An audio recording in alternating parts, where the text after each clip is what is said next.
தமிழில் முதல் பக்தி சேனல் சாய் டிவி.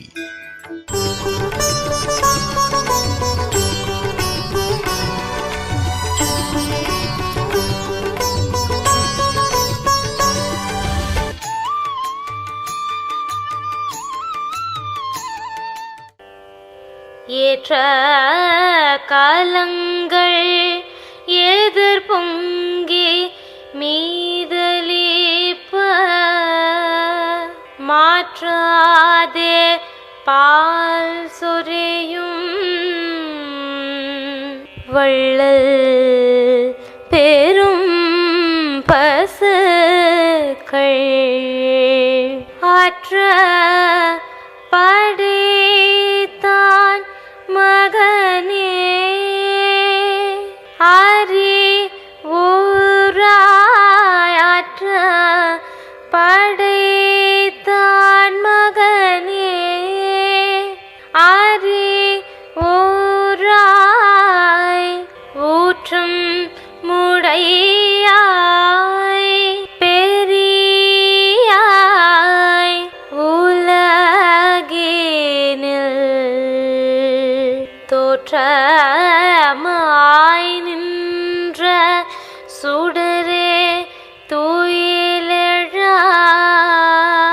மாற்றார் உனக்கு வலி தொலைந்துன் வாசற்கண் ஆற்றாது வந்துன் அடிபணியோ மாப்போலே போற்றியாம் வந்தோ புகழ்ந்தேலோ ரெம்பாவாய்.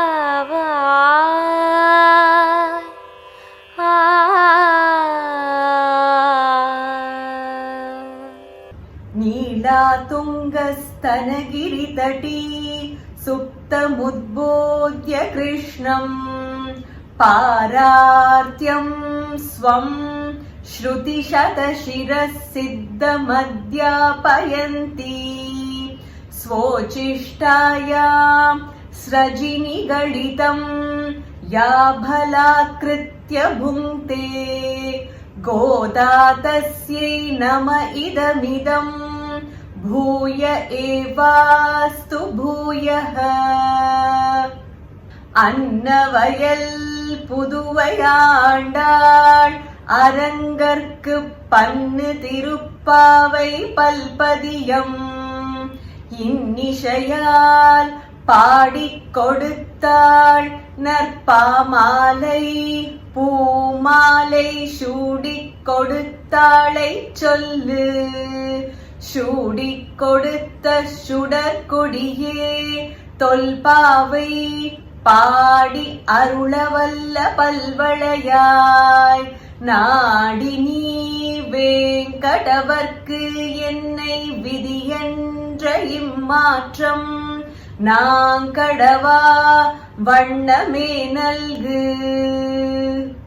சாய் டிவி நேயர்கள் அனைவருக்கும் மார்கழி மாத இனிய காலை வணக்கங்கள். ஆண்டாள் திருவடிகளே சரணம். கோதையின் திருப்பாவை இந்த நிகழ்ச்சி மூலமாக ஆண்டாள் அருளிய திருப்பாவை பாசுரங்களை வாசிக்க கத்துருக்கோம், வியாக்கியானமும் அனுபவிச்சுருக்கோம். 5 திருப்பாவையில மொத்தம் 30 பாசுரங்கள். முதல் 5 பாசுரங்கள் திருப்பாவையோட முன்னுரை. அடுத்த 10 பாசுரங்கள்ல ஆண்டாள் 10 பெண் பிள்ளைகளை எழுப்புறா, அவளோட தோழிகள். ஆண்டாளும் தோழிகளும் ஆயர் பாடி வந்து சேர்ந்தாச்சு. கண்ணனோடு தொடர்புடையவர்கள் வாயில் காப்பாளன், நந்தகோபர், யசோதை, பலராமன் இவாளை எழுப்ப முயற்சி பண்றா. உள்ள போய் பார்த்தா கண்ணன் நப்பிண்ணையோடு உறங்கின்னு இருக்கான். நப்பிண்ணை மூலமாக கண்ணனை அடையணும்னு 3 பாசுரங்கள் நப்பிண்ணை பிராட்டிக்காக 18, 19, 20. நேற்றைய பாசுரத்துல ஊக்கமும் தட்டொழியும் தந்துன் மணாளனை இப்போதே எம்மை நீராட்டேலோர் எம்பாவாய். நாங்க தூயோமாய் வந்தோம், தூய்மையான பக்தியோட வந்திருக்கோம், கண்ணனை பாட வந்திருக்கோம், கண்ணனை அடைய வந்திருக்கோம். உன்னோட மணாளனை எங்களுக்கு கொடுக்க கூடாதா? அதோட சேர்த்து ஊக்கமும் தட்டொழியும் விசிறி கண்ணாடி இது ரெண்டையும் கொடுத்து அனுகிரகம் பண்ணக்கூடாதான்னு பிரார்த்திச்சா. அடுத்த 5 பாசுரங்கள்ல கண்ணனோட கல்யாண குணங்களை போற்றி பாட போறா. இன்றைய பாசுரமான 21வது பாசுரம் ஏற்ற கலங்கள். இந்த பாசுரத்தோட வியாக்கியானத்துல அதை அனுபவிக்கலாம். முதல்ல இன்றைய பாசுரத்தை வாசிக்க கத்துக்கலாம். ஏற்ற கலங்கள் எதிர்பொங்கி மீதளிப்ப, ஏற்ற கலங்கள் எதிர்பொங்கி மீதளிப்ப, மாற்றாதே பால் சொரியும் வள்ளல் பெரும் பசுக்கள், மாற்றாதே பால் சொரியும் வள்ளல் பெரும் பசுக்கள், ஆற்றப்படைத்தான் மகனே அறிவுராய், ஆற்றப்படைத்தான் மகனே அறிவுராய்,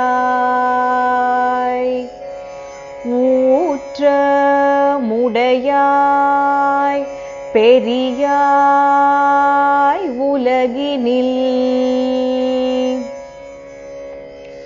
ஊற்ற முடையாய் பெரியாய் உலகினில்,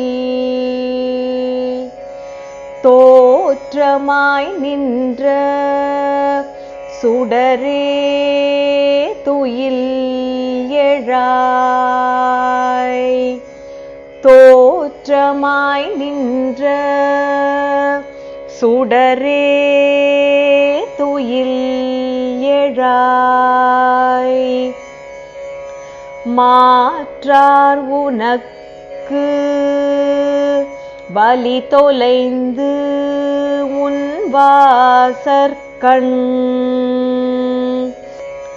மாற்றார் உனக்கு வலி தொலைந்து உன் வாசற்கண், ஆற்றாது வந்து உன் அடிபணியுமா போலே, ஆற்றாது வந்து உன் அடிபணியுமா போலே, போற்றியாம் வந்தோம் புகழ்ந்தேலோரெம்பாவாய்,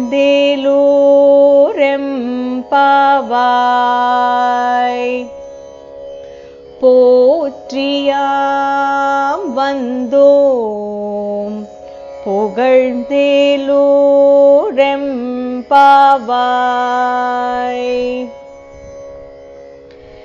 ஏற்ற கலங்கள் எதிர்பொங்கி மீதளிப்ப,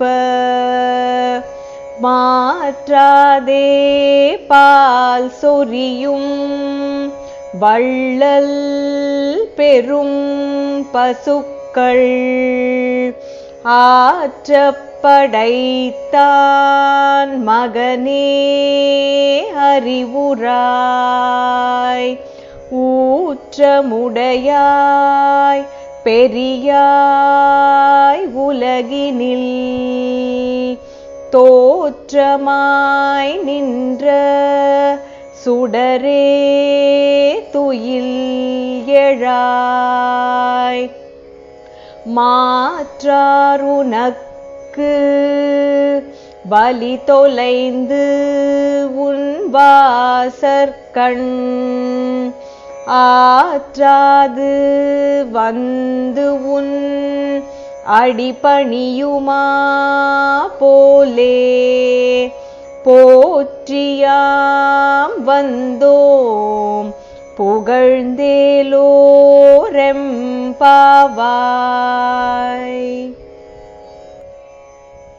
கீழ்பாசுரம் 3 பாசுரங்கள்ல ஆண்டாள் நப்பிண்ணை பிராட்டியை எழுப்பினான். இப்ப நப்பிண்ணை பிராட்டி கதவை திறந்தாச்சு. நப்பிண்ணை பிராட்டியும் ஆண்டாளோட கோஷ்டியோட சேர்ந்தாச்சு. எல்லாருமாக சேர்ந்து கண்ணனை எழுப்ப போறா. இன்றைய பாசுரத்துல அடுத்த 5 பாசுரங்கள்லயும் கண்ணனை பத்தி தான் சொல்ல போறா. அதுக்கப்புறமாகத்தான் கண்ணன் கிட்ட தனக்கு என்ன வேணும்னு கேட்க போறா. இன்றைய பாசுரத்துல ஏற்ற கலங்கள் எதிர் பொங்கி மீதளிப்ப மாற்றாதே பால் சொரியும் வள்ளல் பெரும் பசுக்கள். 3வது பாசுரத்துல வாங்க குடம் நிறைக்கும் வள்ளல் பெரும் பசுக்கள். அந்த பசுக்களோட வள்ளல் தன்மை பத்தி சொன்னான். இங்கேயும் இந்த 21வது பாசுரத்துல பசுக்களோட வள்ளல் தன்மை. ஆயர்குலம்னு சொன்னாலே நமக்கு நினைவுக்கு வருவது அவளோட பசுக்கள். அங்க இருக்கிற பசுக்கள் வள்ளல் தன்மையோட பால் வாரி வாரி வழங்கிட்டு இருக்குமா. அதனால ஏற்ற கலங்கள், அந்த ஆயர் குலத்துக்கு ஏற்றவாறு இருக்கும் பசுக்கள், கலங்கள் அதாவது பால் கறக்கும் பாத்திரங்கள், அதை வைத்தோம்னா ஏற்ற கலங்கள் எதிர் பொங்கி மீதளிப்ப. பசுக்கள் கலத்தை வச்ச உடனேயே பால் சுரக்கிறது. எப்படி சுரக்கிறதுனா எதிர் பொங்கி மீதளிப்ப, மடமடமடன்னு பால் வந்துட்டே இருக்கு. வள்ளல் தன்மையோட ஆயர் குலத்தோட செழிப்ப குறிக்கிறது இந்த வள்ளல் தன்மை. ஏற்ற கலங்கள் எதிர் பொங்கி மீதளிப்ப மாற்றாதே, நிறுத்தவே நிறுத்தாதாம் பால் சொரியும் வள்ளல் பெரும் பசுக்கள். பசுக்கள் பாக்குறதுக்கும் நல்ல தகதகன்னு கொழுக்கு முழுக்குன்னு அந்த கண்ணன் ஆட்டம் இருக்குமா. பெரும் பசுக்கள். அப்படிப்பட்ட ஆயர் குலத்துல இருக்கும் பசுக்களே இவ்வளவு வள்ளல் தன்மையோட இருக்கு கண்ணா. அந்த ஆயர்குல நாயகனாக இருப்பவன் நீ. அப்போ எங்களுக்கு கொஞ்சம் அனுகிரகம் பண்ண வேண்டாமா? இததான் மறைமுகமாக எடுத்து சொல்றா ஆண்டாள். ஏற்ற கலங்கள் எதிர் பொங்கி மீதளிப்ப மாற்றாதே பால் சொரியும் வள்ளல் தன்மையோட இருக்கும் பசுக்கள். இப்போ கண்ணனை வர்ணிக்கிறான். ஆற்ற படைத்தான் மகனே. யாரோட மகன்? நந்தகோபரோட மகன். 16வது பாசுரத்துல நாயகனாய் நின்ற நந்தகோபனுடைய கோயில் காப்பானே அப்படின்னு நந்தகோபர்னு அந்த பெயரை சொன்னான். 17வது பாசுரத்திலையும் அம்பரமே தண்ணீரே சோரே அறஞ்செய்யும் எம்பெருமான் நந்தகோபாலா அப்படின்னு அனுபவமாக இருக்கும் பாசுரத்துல சொன்னான். 18வது பாசுரத்துல உந்து மதக்களிற்றன் ஓடாத தோல் வலியன் நந்தகோபாலன் மருமகளே நப்பின்னாயின்னு அங்கேயும் நந்தகோபர சொன்னான். இந்த 21வது பாசுரத்துல நந்தகோபர் மகனேன்னு சொல்லல, ஆற்ற படைத்தான் மகனே. இப்போ கல்யாண நேரம் நெருங்கிண்டே இருக்கு. நோம்பு முடியும் நேரம் வந்தாச்சு. கண்ணனுக்கும் அவளுக்கும் திருமணம் நடக்க போறதுங்கிறதுனால நந்தகோபர்னு பேர் சொல்ல மாட்டாளாம். இது ஒரு காரணம். 2வது விதமாக வியாக்கியானம் சொல்லும் போது அததான் சொல்லிட்டாளே, நந்தகோபரோட அரண்மனை, அறம் செய்யும் நந்தகோபர், நந்தகோபரின் மருமகள்னு சொல்லியாச்சு. மறுபடியும் எதுக்கு சொல்லணும்? இப்போ கண்ணன் கிட்ட வந்தாச்சு. கண்ணனுக்கு முன்னாடி மாமனாரோட பெயர் சொல்ல வேண்டாம்னு ஆற்ற படைத்தான் மகனே அறிவுராய். நீ இன்னமும் உறங்கிட்டு இருக்க, இது உனக்கு தகுமா? கண்ணனுக்கே அறிவுராய்னு அறிவுறுத்தும் தன்மை ஆண்டாளுக்கு மட்டும்தான். அனுகிரகம் பண்ணும் நேரம் வந்தாச்சு, நீ கண் விழிக்கும் நேரம் வந்தாச்சு, கண் விழிச்சுக்கோ கண்ணா. ஆற்ற படைத்தான் மகனே அறிவுராய் ஊற்றமுடையாய் பெரியாய் உலகினில் தோற்றமாய் நின்ற சுடரே துயில் எழாய். முதல்ல மெதுவாக கண்ணை திறந்துக்கோ. கண்ணை திறந்து விட்டு அனுகிரகம் பண்றதுக்காக ஏந்து வா. துயில் எழாய். ஊற்றமுடையாய் பெரியாய். ஊற்றமுடையாய்னா பக்தர்களுக்கு அனுகிரகம் பண்ணுபவன் நீ. ஆயர் குலத்துல இருக்கும் அத்தனை பேரும் எங்க கிட்ட சொன்னா, கண்ணன்னாலே பரிபூர்ணமான அன்பும் அனுக்கிரகமும் செய்பவன்.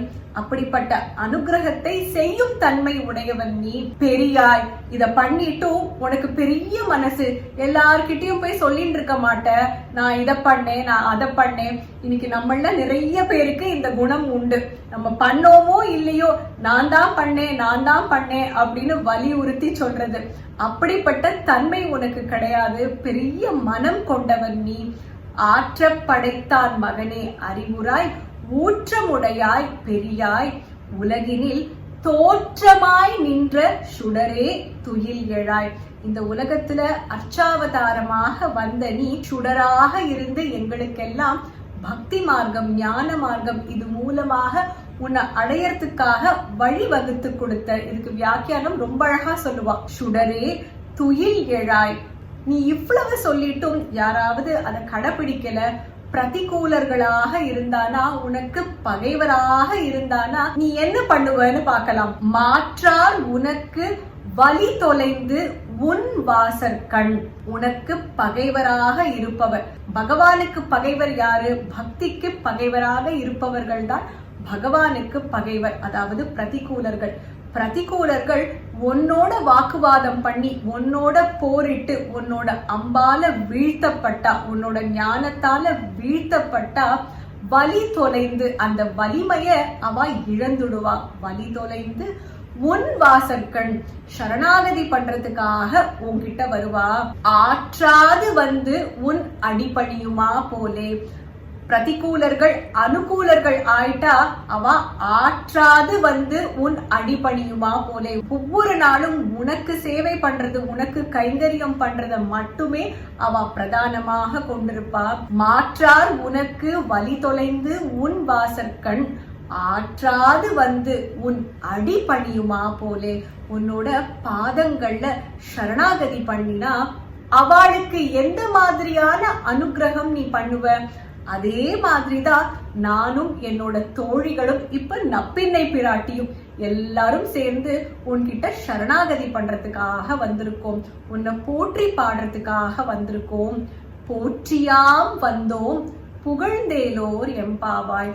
உன்னோட கீர்த்திய பாடுறது மட்டும்தான் எங்களோட குறிக்கோள். உன்னை அடையறதுக்காக மட்டும்தான் நாங்க இந்த நீராடி நோன்பு நோக்கிறோம். எங்களுக்கெல்லாம் ஞானம் கொடுக்கறதுக்காக சுடராக நிற்பவன் நீ. அறிவுராய் துயில் எழாய். மெதுவாக கண்ணை திறந்து உறக்கத்திலேந்து ஏந்து வந்து எங்களுக்கு அனுகிரகம் பண்ணணும்னு பிரார்த்திச்சு கேட்கிறா கண்ணனை ஆண்டாள் இந்த பாசுரத்துல. பெருமாளோட 5 நிலைகள்: பரம், வியூகம், விபவம், அந்தர்யாமி, அர்ச்சாவதாரம். தோற்றமுடையாய் பரவாசுதேவன், பெரியாய் வியூகம், உலகினில்னு சொல்றது அவதாரமாக வந்த ராமர் கண்ணன், அது விபவம். சுடரேன்னு சொல்றது அந்தர்யாமி, நம்ம மனசுல இருக்கும் ஜோதி. நின்ற, இது அர்ச்சாவதாரம். பெருமாளோட 5 நிலைகளும் இந்த பாசுரத்துல வர்ணிக்கப்பட்டிருக்கு. எப்படி முதல் 5 பாசுரங்கள்ல ஒவ்வொரு நிலை தனித்தனியாக, 6வது பாசுரத்துல 5 நிலைகளும் ஒரே பாசுரத்துல, அதே மாதிரி இந்த 21வது பாசுரத்திலையும் அழகாக பெருமாளோட 5 நிலைகளும் கோர்வையாக ஆண்டாள் வர்ணிச்சிருக்கா. திருப்பாவையோட நேரடி விளக்கம், ஸ்வாபதேச அர்த்தம், இன்னர் மீனிங், அதையும் பார்த்துட்டு வரும். இந்த பாசுரத்துல பசுக்கள், பசுக்கள்னாலே ஆச்சாரியர்கள். பசுக்கள் வாரி வாரி வள்ளல் தன்மையோட எப்படி பால் கொடுக்கிறதோ அதே மாதிரி ஆச்சாரியர்களும் வள்ளல் தன்மையோட ஞானத்தை போதிக்க கூடியவா. எவ்வளவு எடுத்துக்க முடியுங்கிறது அந்த சிஷ்யரோட தன்மையை பொறுத்துதான் இருக்கு.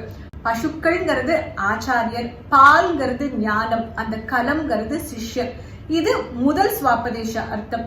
இரண்டாவதாக மாற்றாதே, ஆச்சாரியர் சிஷ்ய சம்பந்தத்துல ஆச்சாரியர் சொல்லி கொடுக்கறத சிஷ்யர் மாற்றாம கத்துக்கணும், மாற்றாம கடைபிடிக்கணும். அந்த தத்துவத்தை மாத்தக்கூடாது. வேதத்தை பிரமாணமாக வச்சுண்டு சாஸ்திரப்படி சொல்லி கொடுக்கும் போது அதன்படிதான் அந்த சிஷ்யன் வாழணும். அதுக்கு வழிகாட்டியாக தான் ஆச்சாரியால் இருக்குங்கிறது இரண்டாவது ஸ்வாபதேச அர்த்தம். இந்த ஆச்சாரியர் சிஷ்ய பரம்பரையில இந்த பாசுரத்துல 4 தலைமுறைகள் சொல்லப்பட்டிருக்கு. ஏற்ற கலங்கள் அப்படிங்கிறது முதல் தலைமுறை, வள்ளல் பெரும் பசுக்கள்ங்கிறது 2வது தலைமுறை, ஆற்ற படைத்தான்ங்கிறது 3வது தலைமுறை, மகரேங்கிறது 4வது தலைமுறை. தலைமுறையாக ஆச்சாரிய சிஷ்ய சம்பந்தம். இங்க ராமானுஜரை குறிக்கிறது. இது 3வது ஸ்வபதேச அர்த்தம். தோற்றமாய் நின்ற சுடரே அப்படின்னு கிருஷ்ணரை பத்தி சொல்லும் போது, கிருஷ்ணாவதாரம் நடந்ததே தர்மத்தை ரட்சிக்கிறதுக்காக, பூமியில இருக்கிறவா அத்தனை பேரும் ஞானத்தை போதிக்கிறதுக்காக. அதனால அந்த சுடருங்கிறது ஞானத்தை குறிக்கிறது. இது 4வது ஸ்வபதேச அர்த்தம். திருப்பாவை பாசுரங்கள்லயே ரொம்ப ஆழ்ந்த ஸ்வாபதேசம் கொண்ட பாசுரம் இந்த 21வது பாசுரம்.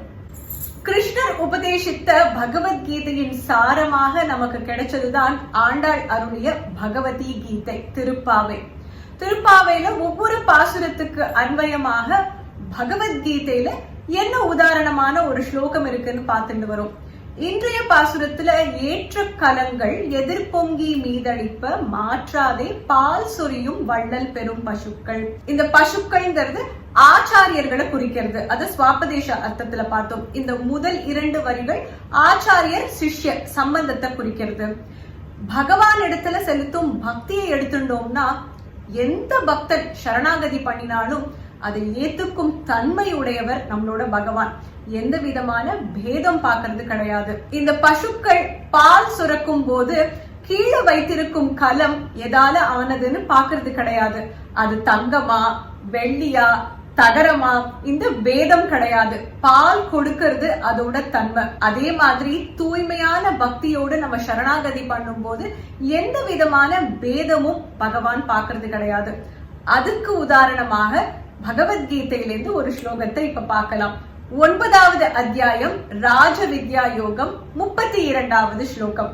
மாம் ஹி பார்த்த வ்யபாஸ்ருத்ய ஏபி ஸ்யுஃப் பாபயோனயஹ ஸ்த்ரியோ வைஷ்யாஸ்ததா சூத்ராஹ தேபி யாந்தி பராம் கதிம்.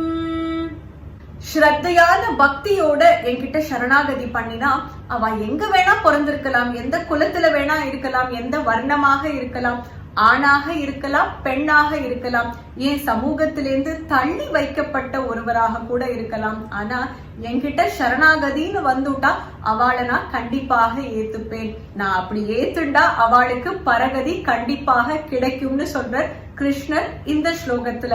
ஆண்டாள் இந்த பாசுரத்துல சொல்லும் ஏற்ற கலங்கள் எதிர்பொங்கி மீதளிப்ப மாற்றாதே பால் சொரியும் வள்ளல் பெரும் பசுக்கள்.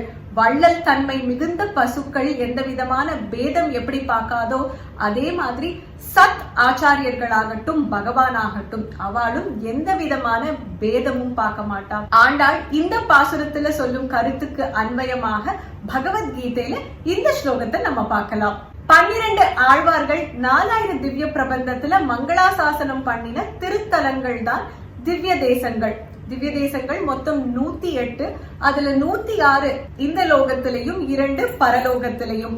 வைஷ்ணவ சம்பிரதாயத்துல இந்த திவ்ய தேசங்கள் எல்லாம் தரிசனம் பண்ணி அந்தந்த பெருமாளுக்கு உரிய பாசுரத்தை அங்க சேவிக்கணும்ங்கிறது சம்பிரதாயம். இந்த திவ்ய தேசங்களோட வகை, அதாவது அந்த காலத்துல ஆட்சி புரிந்த அரசின் படி வகை பார்த்தோம்னா, சோழ நாட்டுல 40, நடுநாட்டு திருப்பதிகள் 2, தொண்டை நாட்டுல 22, வடநாட்டு திருப்பதிகள் 11, மலைநாட்டு திருப்பதிகள் 13, பாண்டிய நாட்டுல 18, நில உலகில் காண முடியாத திருப்பதிகள் 2, திருப்பார்கடல், ஸ்ரீவைகுண்டம். இந்த பாசுரத்துல ஆண்டாள் சொல்லும் திவ்ய தேசம் என்னன்னு பாப்போம். இந்த பாசுரத்துல கண்ணனை பத்தி சொல்லும் போது பெரியாய்னு சொல்றா. இந்த பாசுரத்துல குறிக்கப்படும் திவ்ய தேசம் திருக்கண்ணமங்கை திருத்தலம்.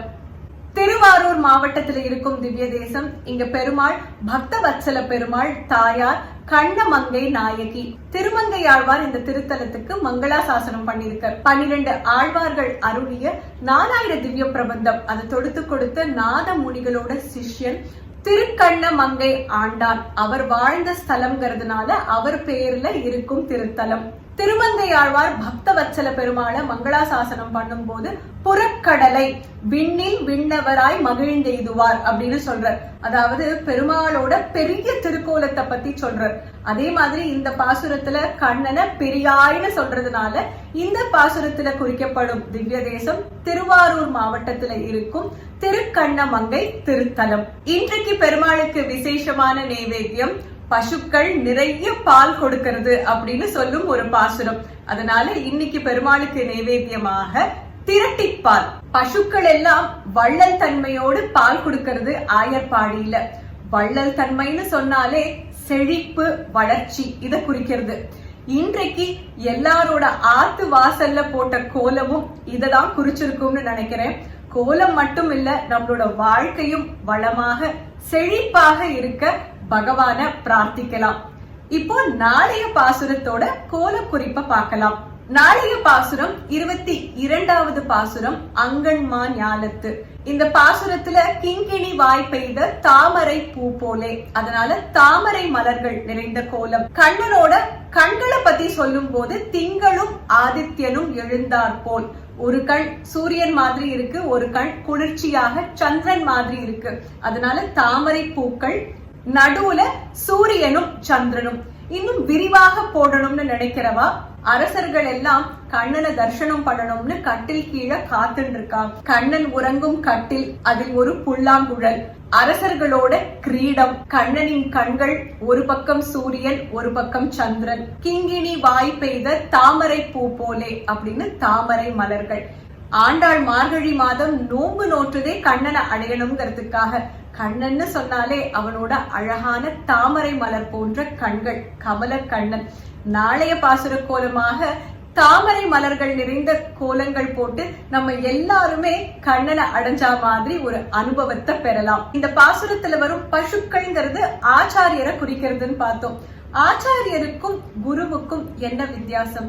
காஞ்சி மகா பெரியவா தெய்வத்தின் குரல்ல இத பத்தி சொல்லும் போது குரு, ஆச்சாரியர் இந்த இரண்டு வார்த்தைகளையும் நம்ம சமானமாக பிரயோகம் பண்றோம், அதாவது இன்டர்சேஞ்ச் பண்ணி யூஸ் பண்றோம். இதுல வித்தியாசம் இருக்கு. ஆச்சாரியர்ங்கிறவர் ஒழுக்கத்தோடு வாழ்ந்து காட்டுபவர், ஒழுக்கத்தோடு நடப்பவர், சாஸ்திரத்தை நல்லா கத்துண்டு சாஸ்திர பிரகாரம் வாழ்ந்துண்டு மற்றவாளுக்கு வழிகாட்டியாக இருப்பவர் தான் ஆச்சாரியர்.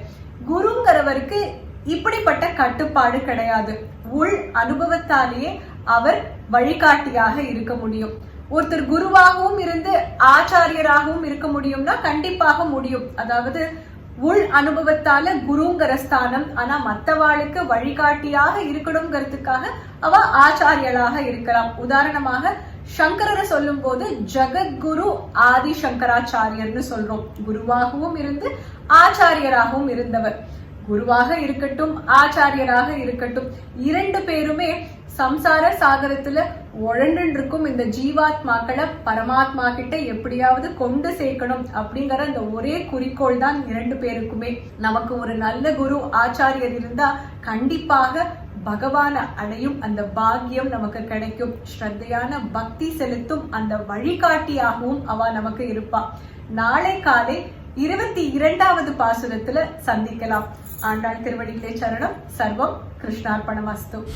மார்கழி மாதம்னாலே வண்ண வண்ண கோலங்கள், அதுவும் இந்த மார்கழி மாதம் விதவிதமான பாசுர கோலங்கள். நம்ம நிகழ்ச்சி பார்த்து குறிப்புகள் கேட்டு நீங்க பாசுர கோலங்கள் போட்டிருந்தா அந்த கோலங்களை எங்களோட பகிர்ந்துக்கலாம் வாட்ஸ்அப் மூலமாக. 9884466986 நம்பர் மறுபடியும் சொல்றேன். 9884466986. சிறந்த கோலங்கள் தேர்ந்தெடுக்கப்பட்டு நம்ம நிகழ்ச்சியில மார்கழி மாத கடைசியில ஒளிபரப்பப்படும். நீங்க போடும் பாசுர கோலங்களும் இந்த நிகழ்ச்சியில வர ஒரு அருமையான வாய்ப்பு. சாய் டிவி நிகழ்ச்சிகள் உங்களுக்கு பிடிச்சிருக்கா? லைக் பண்ணுங்க, ஷேர் பண்ணுங்க, கமெண்ட் பண்ணுங்க, சப்ஸ்கிரைப் பண்ணுங்க. பக்கத்துல இருக்கிற பெல் சிம்பலை பிரஸ் பண்ணுங்க.